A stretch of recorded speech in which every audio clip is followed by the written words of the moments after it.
नमस्कार, search story में आपका स्वागत है। मैं राजेंद्र राय। नजर डालते हैं कुछ खास खबरों पर। कटनी इस्लामाबाद थाना क्षेत्र के सांसरपुर गांव में शासकीय स्कूल में पढ़ने वाले छात्र छात्राओं ने स्कूल में छुट्टी होने के बाद कुछ ऐसा खा लिया जिनसे उनकी तबीयत बिगड़ गई, जिसके चलते उन्हें अस्पताल में भर्ती कराया गया। कटनी के इस्लामाबाद थाना क्षेत्र में संसारपुर गांव में शासकीय स्कूल में पढ़ने वाले छात्र छात्राओं ने स्कूल से छुट्टी होने के बाद स्कूल परिसर में मैदान में किसी पंडित के बच्चे ने सोमवार को अपनी मां के इलाज का पाउडर अपने स्कूली साथियों को खाने के लिए दिया, क्योंकि मीठा पाउडर था जो बच्चों को अच्छा लगा और बच्चों ने खा लिया। जब बच्चों को सीने और पेट में दर्द, बुखार आदि की शिकायत हुई तो 15 बच्चों को शुक्रवार को प्राथमिक स्वास्थ्य केंद्र में इस्लामाबाद अस्पताल लेकर आए।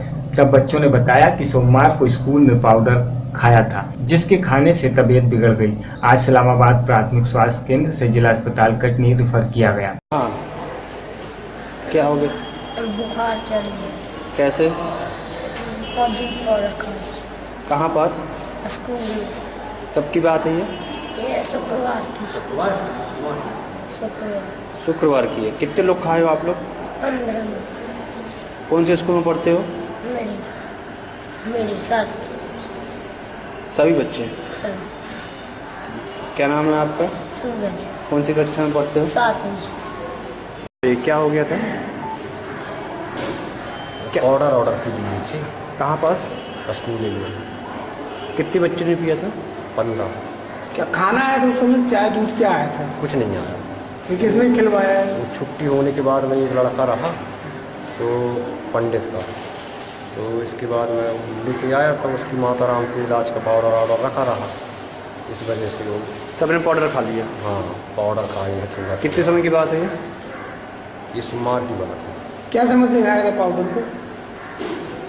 मीठा मीठा उसमें को लगा, वो बच्चे लोग खा लिए। आज खाए थे कि पहले खाए थे? सोमवार को खाए थे। सोमवार को खाए थे? हाँ। आज यहाँ रेफर होकर लेके आए हैं। रेफर। क्या नाम है आपका? मेरा राम समान।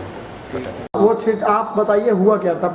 इन लोगों का स्वास्थ्य खराब हुआ 4-5 दिन पहले से।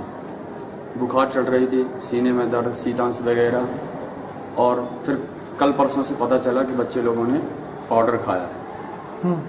अब कैसे खाया ये कुछ भी पता नहीं है। जब हम लोगों को पता चला तो सरकारी अस्पताल लेकर गया। कितने बच्चे हैं ऐसे? ये 16 बच्चे। अभी कैसे तबीयत है बच्चों की?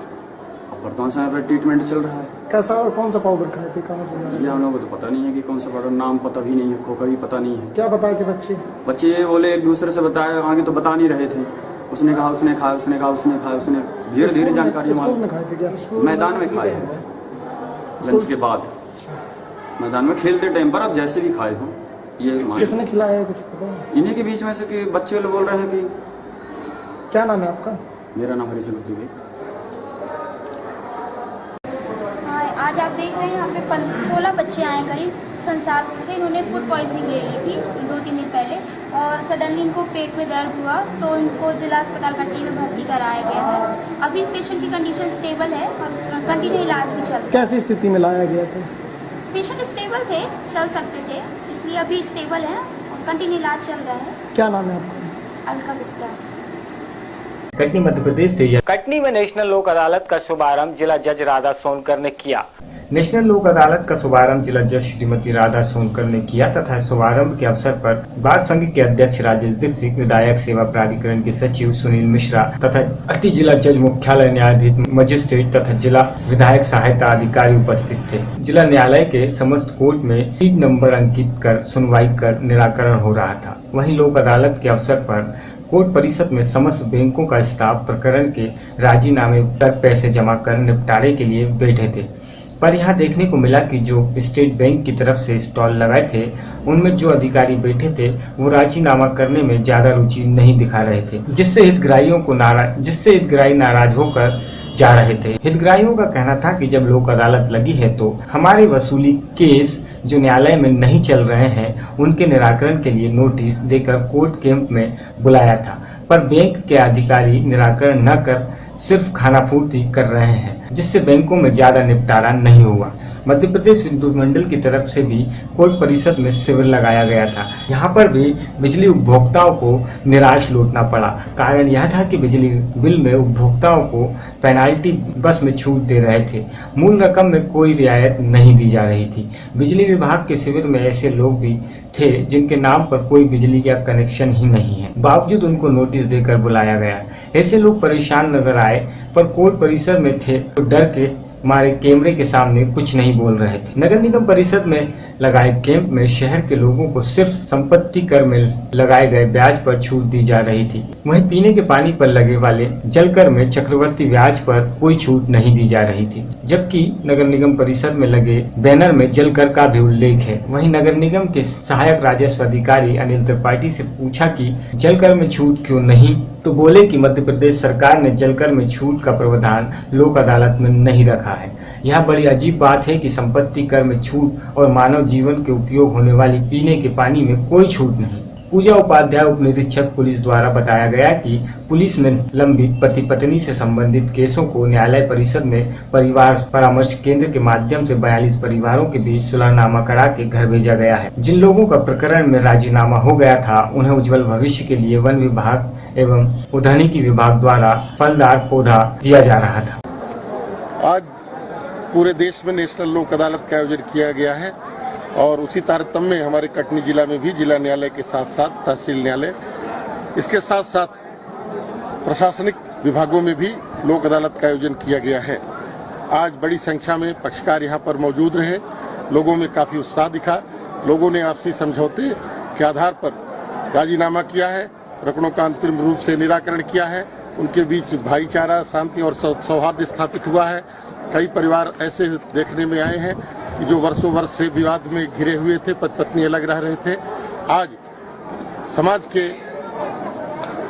वरिष्ठ लोगों द्वारा, समाज के दायित्ववान लोगों द्वारा प्रयास करके उनमें जो है एकता स्थापित की गई है। वो आपस में राजीनामा करके आपस में प्रेमपूर्ण वैवाहिक जीवन को जीने के लिए जो है आज यहाँ से रवाना हुए हैं। निश्चित तौर पर यह बड़ा सुखद संदेश है। साथ ही लोक अदालत में कुछ शासन द्वारा विभिन्न विभागों द्वारा, जैसे कि नगर निगम है, बिजली विभाग है, वन विभाग है, यहाँ पर कुछ विशेष छूटें दी गई थी जिसके आधार पर लोग अपने प्रकरणों का निराकरण कर सकते थे, वो कर रहे हैं और भारी मात्रा में प्रकरणों का निराकरण हो रहा है। बाकी जहाँ तक संख्या का सवाल है वह जैसे ही लोक अदालत का आयोजन पूरा हो जाएगा शाम को वो जानकारी आप तक पहुँचाएगी। धन्यवाद। जी, आज दिनांक को नेशनल लोक अदालत का आयोजन किया गया है। इसमें परिवार परामर्श केंद्र के 42 केसों का निराकरण होकर यहाँ पे समझौता जिनका हुआ है उनको पुरस्कृत किया जाता है। अनावधिक आवेदक गणों को नोटिस दिया जाकर यहाँ बुलाया गया है और 42 केसों का समझौता हुआ है जो अनावधिक आवेदक गणों को यहाँ पे पुरस्कृत किया गया है। किसी प्रकार कोई विवाद की स्थिति नहीं, अभी तक कोई विवाद की, सब सामान्य स्थिति। बिल्कुल बिल्कुल। तो उनको क्या प्रमाण पत्र दिया गया है? उनका कि इनका एक ही पारिवारिक सामंजस्य बना के रखे, एक पुरस्कृत टाइप का ये प्रमाण पत्र दिया जाता है। इनके उज्जवल भविष्य की कामना की जाती है कि आगे भी ये बेहतर अच्छा प्रदर्शन दें। आज लोक अदालत के द्वारा लोक अदालत का गया है, इसमें कई लोग ऐसे हैं जो विभिन्न कारणों से कर्जा नहीं चुका पाते हैं, निराकरण इसके साथ समझौता कर रहे हैं। अभी तक हमारे पास 11 लोगों के समझौता हो चुके हैं और उम्मीद है कि कम से कम 25 लोगों में समझौता करेंगे और ऐसे परिस्थिति बस डिफॉल्टर किसी न किसी कारण से नगर निगम में लोक अदालत का आयोजन किया गया, कितने हितग्राहियों को आज सुविधा प्रदान की गई, कितनी छूट दी गई? माननीय विधिक न्यायिक आदेशानुसार और शासन के आदेशानुसार आज दिनांक 12/12/15 को नेशनल लोक अदालत का आयोजन नगर निगम कार्यालय में किया गया, जिसमें संपत्ति कर में अधिभार में छूट देने का शिविर का आयोजन किया गया, जिसमें 1,000 से 50,000 तक अधिभार में छूट दी गई। पूर्णतः 50,000 से 1 लाख तक रुपये में 50% की छूट दी गई। 1 लाख से अधिक जो संपत्ति करदाता थे उनमें 25% छूट दी गई। और जलकर्म की सुविधा दी गई? नहीं, जलकर में अभी शासन को कई प्रस्ताव भेजे गए हैं, जैसा शासन से मार्गदर्शन समुचित आदेश आएगा उसके अनुसार उसमें कार्रवाई की। क्या लोग जलकर के लिए आए थे? क्या कुछ लोग जलकर में काफ़ी लोग आए, अपना पूरा सभी कानून के द्वारा किया गया जो लोग आए। अधिवार में छूट नहीं दी गई? नहीं, अधिवार सहित राशि जमा की गई लोगों के द्वारा। कटनी मध्य प्रदेश से। जम्मू कश्मीर और हिमाचल प्रदेश में बर्फबारी जारी है। इसके चलते देश के मैदानी इलाकों में 2 दिन से ठंड बढ़ गई है। रविवार को उत्तर भारत के कई हिस्सों में घना कोहरा रहा। जम्मू कश्मीर और हिमाचल प्रदेश में बर्फबारी जारी है। इसके चलते देश के मैदानी इलाकों में 2 दिन से ठंड बढ़ गई है। रविवार को उत्तर भारत के कई हिस्सों में घना कोहरा रहा। कोहरे के कारण राजधानी दिल्ली में ट्रेन और फ्लाइट सर्विस पर असर पड़ा है। मौसम विभाग की जानकारी के मुताबिक रविवार को मौसम का सबसे ठंडा दिन रहा। दिल्ली में तापमान सामान्य से 15.7 डिग्री सेल्सियस नीचे रहा।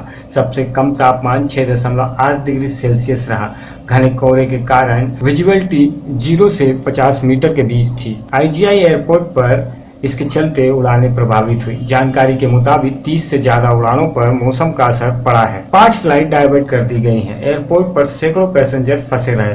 मौसम विभाग का कहना है कि दिल्ली में कोहरे का यह हाल अगले 4 दिनों तक ऐसा ही बना रह सकता है। ब्यूरो रिपोर्ट, नई दिल्ली। महोबा में अपराध के बढ़ते ग्राफ को रोकने में महोबा पुलिस की कार्यशैली इस समय प्रशंसनीय बनी हुई है। जहां बीते दिनों हुए मर्डर में 3 दिन में पुलिस ने खुलासा कर दिया था, वहीं आज एक अपहरण के मामले में 3 घंटे में छात्र को बरामद करा लिया। महोबा में अपराधों के बढ़ते ग्राफ को रोकने में महोबा पुलिस की कार्यशैली इस समय प्रशंसा बनी हुई है। बीते दिनों हुई हत्या का पुलिस ने जहां 3 दिनों में खुलासा कर दिया था, वहीं आज अपहरण हुए एक स्कूली छात्र को पुलिस ने 3 घंटों में ही मुक्त करा लिया और तीनों आरोपियों को पुलिस ने हिरासत में ले लिया। पुलिस की इस सतर्कता से लोगों में पुलिस के प्रति विश्वास बढ़ रहा है। वहीं पुलिस कप्तान वजी अहमद ने खुलासा करने वाली टीम की प्रशंसा की है। महोबा शहर कोतवाली मोहल्ला गांधीनगर निवासी दीपक पुरवार महोबा का चर्चित व्यापारी है। बीती शाम इसके पुत्र सृजाल पुरवार को 3 परिचित व्यक्ति उसे डांस कंपनी में ऑडिशन के बहाने बाइक पे ले गए और ग्राम नारोरा जंगल में उसे छिपाए रखा। छात्र के अपहरण की सूचना मिलते ही कोतवाली पुलिस हरकत में आई और सटीक मुखबरी की मदद से छात्र को सकुशल बरामद कर लिया। यही नहीं, पुलिस ने तीनों आरोपी वीरेंद्र पुरवार, प्रिंस और अभिनीत को हिरासत में लिया है। और खास बात यह है कि साजिशकर्ता छात्र का सगा रिश्तेदार है। छात्र के चाचा रामकिशोर ने बताया कि अपहरण के पीछे आरोपी की फिरौती की मंशा थी। अभी आरोपी लाखों रुपए के कर्ज में डूबा हुआ है। पुलिस की इस कार्यकुशलता की पुलिस कप्तान वजी अहमद ने भी प्रशंसा की है। उन्होंने बताया कि तीनों आरोपी पुलिस की हिरासत में हैं। इन आरोपियों का कोई पिछला आपराधिक रिकॉर्ड नहीं है। पैसे के लालच में अपहरण जैसी घटना को अंजाम दिया था। आरोपियों के खिलाफ मुकदमा दर्ज किया जा चुका है। और मेरा भतीजा है सृजल पवार, सेंट जोसेफ का स्टूडेंट है जी। और कल शाम 6 बजे उसको डांस ऑडिशन के नाम पे बुलाया गया जी, परमानंद चौक जी। वहाँ से उसको ले जाया गया डाक बंगला ग्राउंड। वहाँ एक लड़के ने अगले 2 लड़कों को मोटरसाइकिल में उसको सुपुर्द कर दिया। फिर उसको ननौरा गांव बाई रोड ले गए और वहाँ से मोटरसाइकिल से ऊबड़ खाबड़ रास्ते में होते हुए उसको कहीं जंगल में किसी झोपड़े के पीछे रखे रहे। 1 घंटे बाद उसको वापस जब यहाँ पुलिस में रिपोर्ट की गई तो लगा उनको कि हमारा नाम आने वाला है, तो उन्होंने वापस उसको परमानंद चौक में छोड़ दिया। क्या कोई विवाद था किसी प्रकार का? कोई विवाद नहीं था और मकसद कोई फिरौती वगैरह तो नहीं मांगी गई। हाँ, लेकिन संभावना इसी की जताई जा रही है कि पैसे इसी की मांग की जाने की। कौन है ये लोग? ये लोग महोबा के हैं। 3 लोग पकड़े जा चुके हैं और चौथा बताया है कि वही ननौरा गाँव का था। ये एक स्कूली छात्र के अपहरण के बाद उसे 3 घंटे बरामद कर लिया गया है। क्या पूरा मामला था? किस तरीके से इसको? हाँ, ये डांस टीचर जो है वो, ये लड़का 60वीं क्लास में सेंट जोसेफ में पढ़ता था। डांस टीचर इनको पकड़ के ले गया था और इन लोगों 3 लड़के थे उसमें, और इन लोगों की ये प्लानिंग थी कि इनके घर वालों से 5 लाख रुपए वसूला जाए। जब ये बात पुलिस को पता चली तो पुलिस ने तत्काल एक्शन लेते हुए कांस्टेबल मैयादीन पटेल और कांस्टेबल अब्दुल मजीद को भेजा कर और वो इन लोगों को पकड़ के ले आए। अब ये दोनों पुलिस की हिरासत में हैं, तीनों लोग, और पूरी इनकी जो है नोटिस ऑपरेंडाई की जांच हो रही है। जो अब तक ज्ञात हुआ है कि ये पहले अपराधी हैं, उन्होंने कोई इससे पहले कोई बड़ा अपराध कारित नहीं किया था।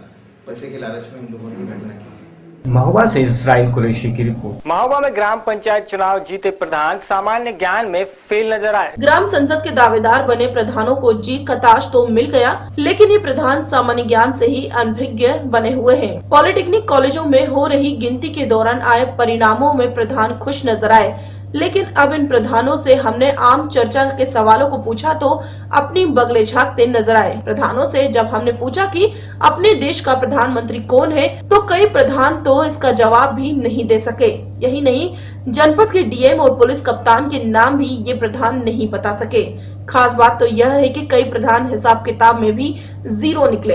इन्हें यह तक नहीं पता कि 1 लाख और 1000 में कितने जीरो होते हैं। ग्राम पंचायत के दायरे में कौन से काम आते हैं। अधिकतर प्रधान अल्प ज्ञान के ही नजर आए। ऐसे में गांव के विकास और आने वाले भविष्य की तस्वीर का अंदाजा लगाना कठिन नहीं होगा। किस गांव से प्रधान बनी हो? कितना पढ़ी हो? 8 पास हो। अच्छा ये बता दो कि देश का प्रधानमंत्री कौन है? हमारे देश का 8 पास हो ना, तो बता दो इसके बारे में। देश के प्रधानमंत्री कौन है? आपको जानकारी है? हाँ या नहीं? महोबा के डीएम कौन है? आप महोबा की हो, महोबा के डीएम कौन है? फिर मुख्यमंत्री कौन है अपने प्रदेश का, जो प्रदेश चला रहा है? कौन है जो इस समय देश का शासन कर रहा है? डॉक्टर मनमोहन सिंह। देश के प्रधानमंत्री नरेंद्र मोदी। ठीक है, कोई बात नहीं। और यहाँ के अच्छा, अपने देश के जो मुख्यमंत्री हैं उनका क्या नाम है और किस पार्टी से ताल्लुक है? देश के मुख्यमंत्री अच्छा क्या रखा था जब ये बोले? अच्छा यहाँ के जो शिक्षा हमारे जो देश की जो शिक्षा मंत्री है वो कौन है और क्या नाम है, किस पार्टी से पता है? नहीं पता है। प्रधानमंत्री का नाम पता नहीं? प्रधानमंत्री का पता है, प्रधानमंत्री मनमोहन सिंह। यहाँ के पुलिस कप्तान कौन है? कप्तान को तो मालूम नहीं है सर। ग्राम पंचायत में प्रधान की हद में क्या क्या काम आते हैं? नहीं, पहली बार बना हूँ मैं। पहली बार बने हो जी। कितना पढ़े हैं आप? जो शिक्षा मंत्री बनाए गए हैं उनका नाम क्या है और क्या जानते हैं उनके बारे में? उनके बारे में तो कुछ नहीं जानता, क्योंकि मैं टोटल गाँव में रह रहा हूँ। उनका नाम नहीं जानता? शिक्षा नहीं जानता। जब प्रधानमंत्री नाम जानते होंगे? हाँ, प्रधानमंत्री का जानता। क्या नाम है? यहाँ के राज्यपाल कौन है? पता नहीं। महोबा से इसराइल कुरैशी की रिपोर्ट। कुरुक्षेत्र के झांसा कस्बे में रिश्ते के कत्ल की अनोखी घटना सामने आई है। एक कलयुगी जीजा सारी मर्यादाओं को लांघ कर अपनी ही साली को पहले अगवा कर लिया और जब 10 दिन बाद साली मिली तो इस हालत में कि अपने ऊपर हुए जुल्मों को बयां भी न कर पाई। कुरुक्षेत्र के झांसा कस्बे में रिश्तों के कत्ल की अनोखी घटना सामने आई है। एक कलयुगी जीजा सारी मर्यादाओं को लांघ कर अपनी ही साली को पहले अगवा कर लिया और जब 10 दिन बाद साली मिली तो इस हाल में कि अपने ऊपर हुए जुल्मों को बयां भी न कर पाई, लेकिन आंखों में आंसू और चेहरे पर दर्द और बेबसी सारी कहानी खुद ब खुद बयां करते रहे। झांसा के गांव रोटी की रहने वाली महिला और उसका पति बीती 30 नवंबर को जब जीजा के घर झांसा से अपने घर रोटी आने के लिए झांसा बस अड्डे पर खड़ी थी तो लड़की के जीजा रिंकू ने उसके पति को धोखा दे महिला को किडनैप कर लिया। परिजनों ने 1 दिसंबर को झांसा पुलिस थाने में परिजनों ने अपनी बेटी के अपहरण का मामला दर्ज कराया था और आरोपी अपने ही दामाद रिंकू को बताया था, लेकिन रिंकू उस समय फरार था। आरोप है कि पुलिस ने इस मामले को गंभीरता से नहीं लिया और करीब 11 दिन बाद महिला कुरुक्षेत्र पहुंची, लेकिन गंभीर हालत में। लड़की को रिंकू ने कोई जहरीला पदार्थ खिला दिया ताकि लड़की उस पर हुए जुल्मों को किसी से न बता सके। कुरुक्षेत्र के लोक नारायण जयप्रकाश नारायण अस्पताल में उपचाराधीन है, लेकिन अभी भी अचेत है। जब भी उसे होश आता है वो कुछ बताने की कोशिश करती है, लेकिन सफल नहीं हो पाती। पुलिस की कार्यप्रणाली पर इस मामले में शुरू से ही संदेह है। 11 दिनों में पुलिस जहां आरोपी और महिला को ढूंढ नहीं पाई, वहीं आरोपी अब खुलेआम घूम रहा है, फिर भी पुलिस की पकड़ से दूर है। अब पीड़ित लड़की के परिजनों पर भी समझौते के लिए पुलिस और आरोपी पक्ष दबाव बना रहा है। इसे आरोपी लड़की के चाचा राम सिंह ने मीडिया के सामने लाया।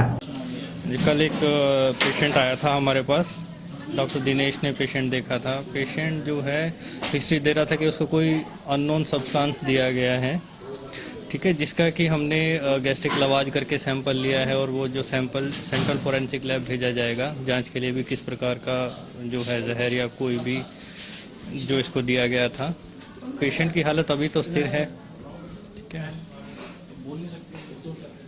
पेशेंट अभी बोल सकता है, लेकिन मुंह में जख्म और छाले होने की वजह से इतना साफ बोल नहीं पा रहा है। किसका? डॉक्टर मेरी बेटी यहाँ रोटी ब्याई थी, एक जानसन ब्याई थी।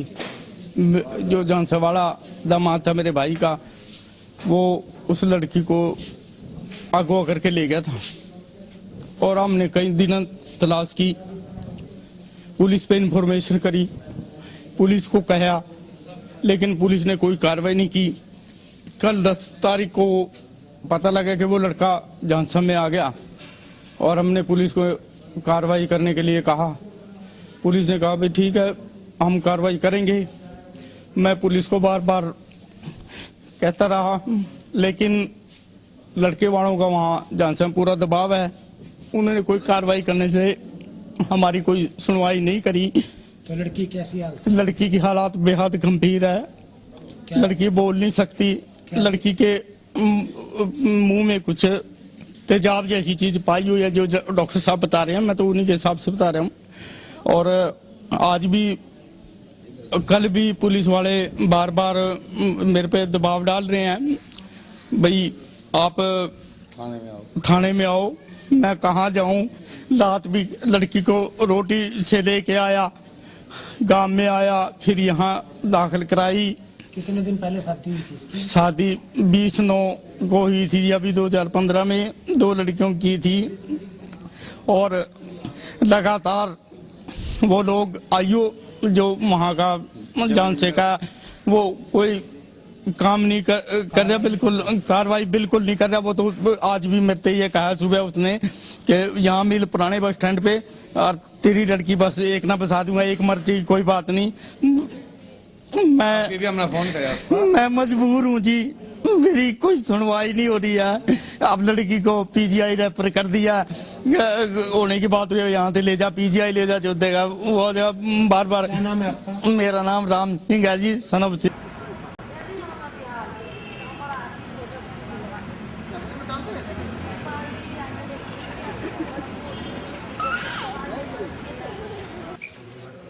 क्या नाम है तेरा? आज पूछ रही है 10 दिन क्यों? आप खा किया चल जाएगी और ले लेना लाठी सी तो दाग ले मैं पता।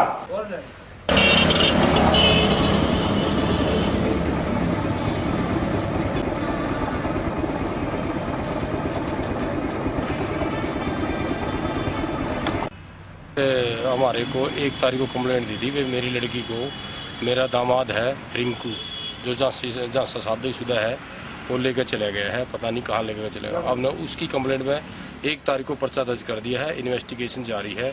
हमारे को रात को सूचना मिली थी, लड़की जो गया था वो LNJP में एडमिट है, तो डॉक्टर से राय ली, वो अभी तक अनफिट है। जो डॉक्टर से राय लेने के बाद, उसकी स्टेटमेंट के बाद जो कार्रवाई होगी वो नियमानुसार कार्रवाई।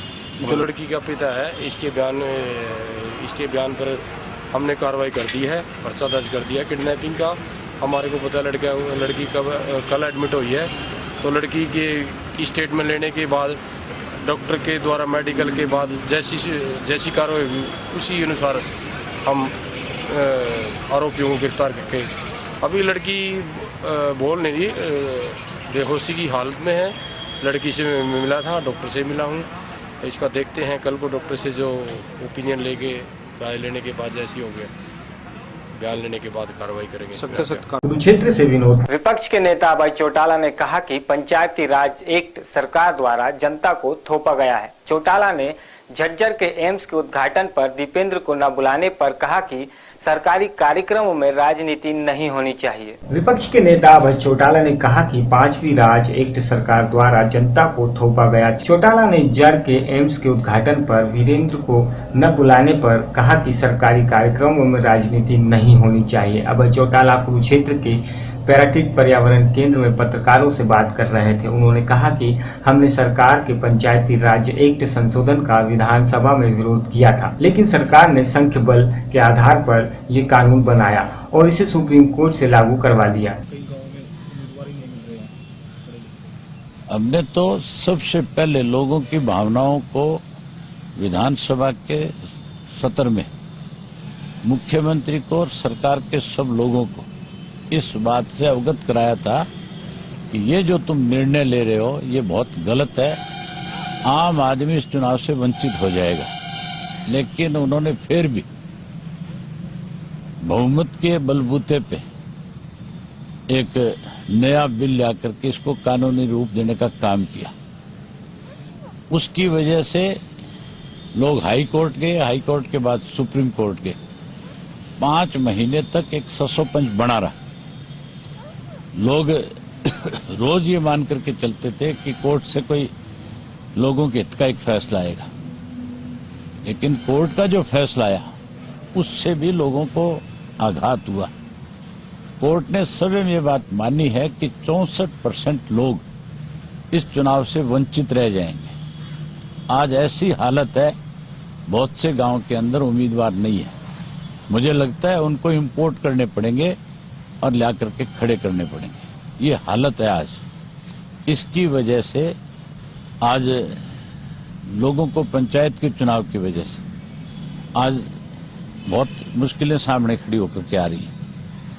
हम तो आज भी सरकार से ये कहते हैं कि कोर्ट ने चलो अपना फैसला दे दिया, लेकिन सरकार अगर चाहे तो आज भी इसको वापस लेकर के नए सिरे से उसी आधार पे जैसे पहले चुनाव होते थे करवा सकते हैं।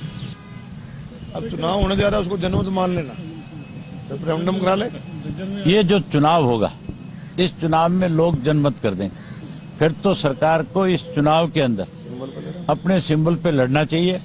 ये अपने सिंबल पे लड़े, हम अपने सिंबल पे लड़े। कांग्रेस के पास तो मेरे ख्याल सिंबल है ही नहीं, क्योंकि कांग्रेस में तो कई लोग हैं। हाँ, लेकिन लोग इस बात पे फैसला कर देंगे कि लोगों की ये चाहती सरकार है, ये लोगों के लिए अच्छे काम करने वाली सरकार है, या इसके निर्णय अब तक के जितने वो गलत हुए, इस पे लोग फैसला कर देंगे। अगर लोग ये फैसला कर दें कि इनके निर्णय गलत हैं और लोग इनके खिलाफ अगर 60-70% वोट डाल दें, तो फिर इनको इस्तीफा दे देना चाहिए, फिर नए सिरे से चुनाव करा लेने चाहिए। हम हमारे अब मेरा इन चीजों से कोई वास्ता नहीं है। ये कांग्रेस के लोग नौटंकी करते हैं। ऐसी नौटंकी सरकार भाजपा की है, कांग्रेस वाले उससे बड़े नौटंकी बाज हैं। अब मुख्यमंत्री का कोई कार्यक्रम है, उसको सांसद के नाते अगर बुला रहे हैं तो उस कार्यक्रम के अंदर सरकारी कार्यक्रम को सरकारी रखा जाए, ना कि उसको राजनीतिक बनाया जाए, वो ज्यादा बेहतर होता है। लेकिन ये दोनों लोग ऐसे हैं जो ऐसे मंच के ऊपर भी राजनीति करते हैं। कुरुक्षेत्र से विनोद खोंगर की। पिछले सालों की तरह इस साल भी निर्धन निकेतन आश्रम हरिद्वार की ओर से मोगा में 3 दिवसीय ज्ञान भगवती सर्व सम्मेलन का आयोजन किया जा रहा है। पिछले सालों की तरह इस साल भी निर्धन निकेतन आश्रम हरिद्वार की ओर से मोगा में 3 दिवसीय ज्ञान भारती सर्व सम्मेलन का आयोजन किया जा रहा है, जिसमें हरिद्वार, ऋषिकेश, मथुरा आदि से पहुंचे संत महात्मा पधारे और अपनी मधुर वाणी से प्रवचन द्वारा लोगों को निहाल किया। पंजाब में जिस तरह के इस समय हालात चल रहे हैं, इस समय में ऐसे सम्मेलनों का होना बहुत ही जरूरी है, जिसमें लोगों को शांति का पाठ पढ़ाया जाए ताकि जनता भाई भाई के रिश्ते को पहचान सके। इस सम्मेलन में लोगों को अपने विचार शुद्ध करने में भी सहायता मिलती है। मोगा के लाला लाल चांद की धर्मशाला में चल रहे निर्धन निकेतन आश्रम हरिद्वार की ओर से 3 दिवसीय ज्ञान भक्ति सर्व सम्मेलन में आज दूसरे दिन स्वामी कमलपुरी जी हरिद्वार, स्वामी वेद भारती जी, स्वामी विवेकानंद जी, पंडित सत्यनारायण जी के अलावा कई संतों महापुरुषों ने अपनी मधुर वाणी से सत्संग कर संगतों के दिल में प्रभु प्रति भगवती और आपसी भाईचारे के लिए मार्गदर्शन किया।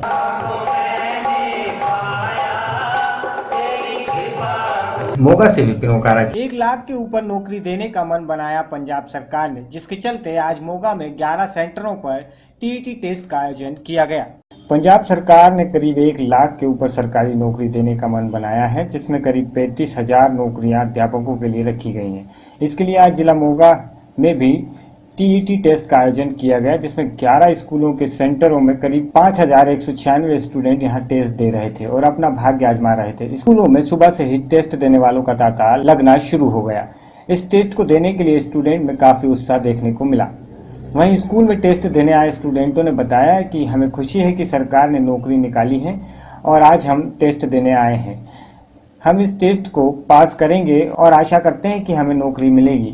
वहाँ कुछ स्टूडेंटों ने बताया कि इतनी पढ़ाई करने के बाद भी इस टेस्ट की क्या जरूरत है। एसडीएम जसपाल सिंह ने बताया कि मोगा में आज टीईटी का टेस्ट हो रहा है और सारे इंतजाम पुख्ता किए गए हैं। टेस्ट में करीब 5196 स्टूडेंट भाग ले रहे हैं और इसके लिए 11 स्कूलों में टेस्ट लेने के लिए इंतजाम किए गए हैं। यहाँ टेट का पेपर था और यहाँ इस स्कूल में 500 से ज़्यादा पार्टिसिपेंट्स थे जिन्होंने यहाँ पे पार्टिसिपेट किया है, पेपर दिया है और पेपर काफ़ी अच्छा था और यहाँ के अरेंजमेंट्स भी काफ़ी अच्छे थे इस स्कूल्स के। और जो मतलब कि जिन टीचर्स ने यहाँ पे ड्यूटी दी है वो भी उन्होंने ड्यूटी भी अपनी काफ़ी अच्छे तरीके से निभाई है और कोई चीटिंग वगैरह का कोई भी नहीं था यहाँ पे। तो कैसा लग रहा है आपको? आपने पेपर दिया है, क्या चांसेस लग रहे हैं? चांसेस लग रहा है कि मेरे को शायद हो जाए क्लियर। अभी मैंने एक और पेपर देना है, पेपर 2।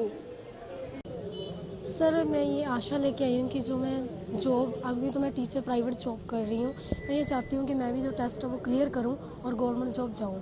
और सरकार का ये धन्यवाद करना चाहती हूँ कि जो भी देने आए हैं उन्होंने जिनको गवर्नमेंट जॉब दी है वो भी अच्छी बात है, पर जो देने आए हैं उनके लिए भी अच्छी बात है कि वो आगे से बढ़े और उनको गवर्नमेंट जॉब दी जाए। तो क्या पहले कहीं जॉब कर रहे हैं? यस सर, हम जॉब कर रहे हैं, प्राइवेट जॉब कर रही हूँ मैं और मैं चाहती हूँ कि इस टेस्ट को क्लियर करूँ और गवर्नमेंट जॉब पाऊँ।